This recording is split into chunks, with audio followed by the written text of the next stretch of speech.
Shakmo, the hills in the Shakmo area out in the Middle Moors are as time has gone on, sort of more near and dear to my heart. It's a panorama that looks down over several of the projects that we've been involved with, hard-won properties.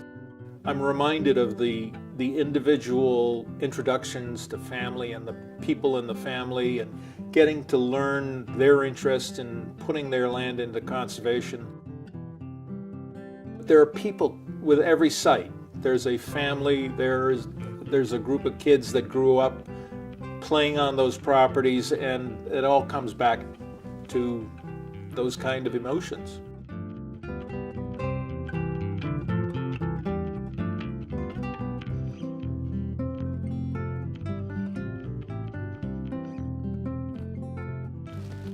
A simple walk, there's no such thing as a simple walk. I walk through here, this is springtime on Nantucket, everything has turned green almost overnight.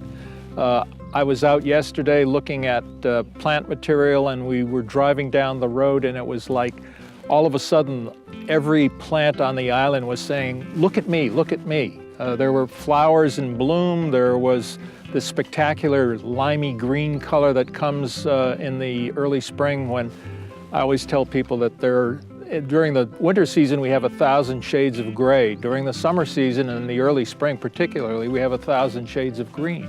People who own land for a long time on Nantucket, undeveloped land for a long time, used to walk into the office and find out if they were interested or if we were interested in accepting a gift of their property. And it was like a adoption process that we would go through, but it was a very emotional thing. And when you got out onto the property with the landowners and got to understand them better and looked around their property with them, I mean, you've got places like this that are just magical. Regardless of the time of the year, you come out here in February when it's blowing like crazy, there's a magic about the landscape that infects you. And it does become an emotional experience. Some people describe it as a near religious experience, walking down these roads and listening to the birds and seeing the sun go down and that wonderful glow that we get. Everybody wants to rush out to Madaket to watch the sunset, but there's nothing more magical than being out here late in the afternoon, particularly on a foggy afternoon. And it's just, you're transported to a different place.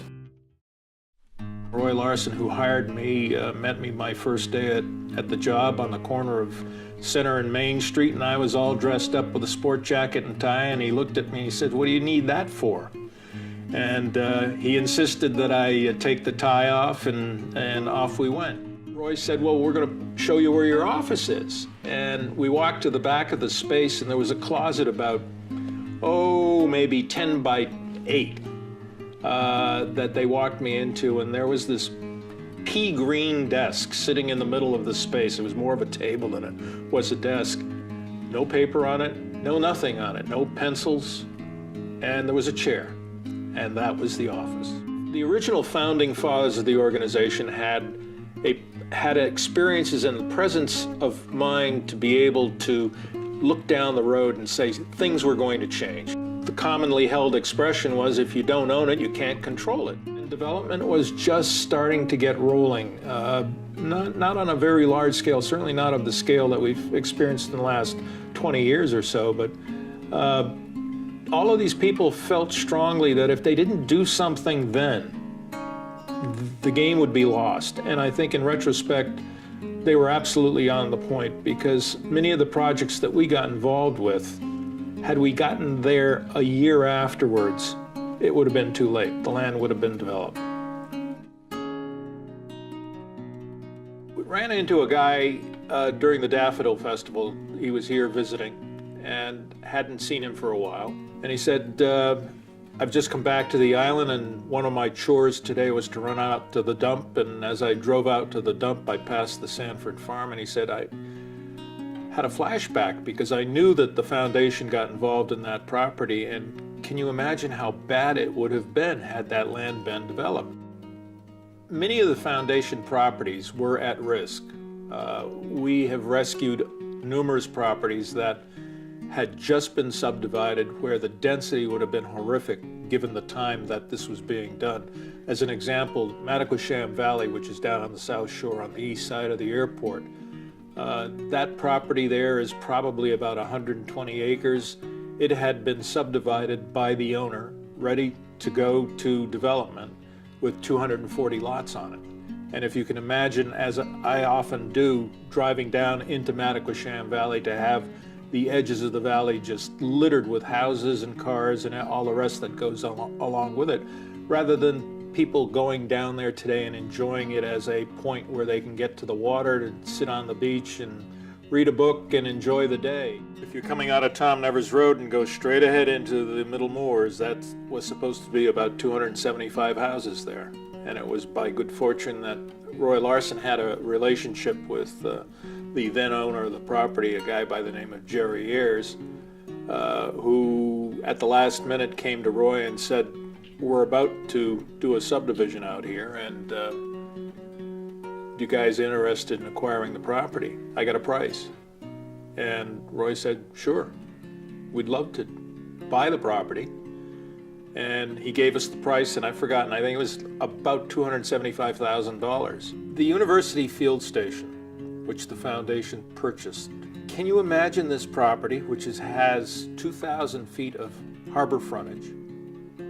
It has 110 acres total, of which about 65 acres are in the salt marsh and the balance is upland and related properties or related areas. It would have been a paradise for a developer. Lee Gillespie and Grace Grossman were tough ladies.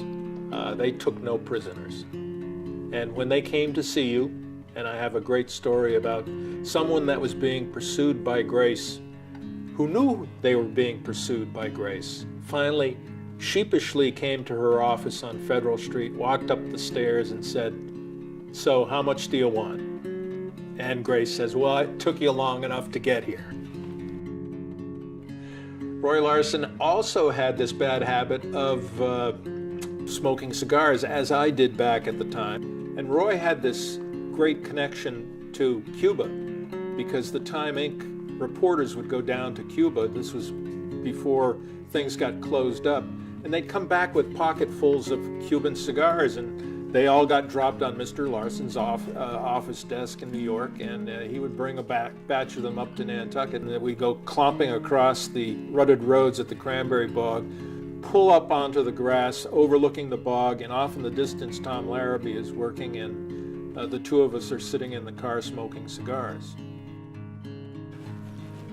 When I arrived in 1971, the foundation owned about 1,000 acres, and that was largely in the Milestone Cranberry Bog and the property that was associated with it. I stand on top of Altar Rock today and look out a 360-degree view, panoramic view from Altar Rock.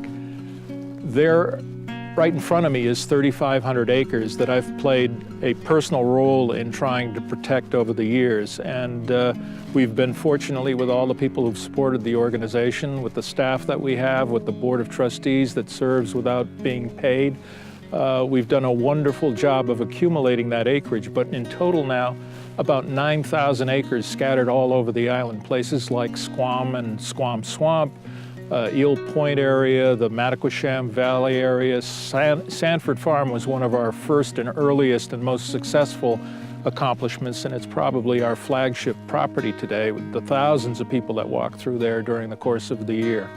It makes me feel good. It makes me feel like I've accomplished something.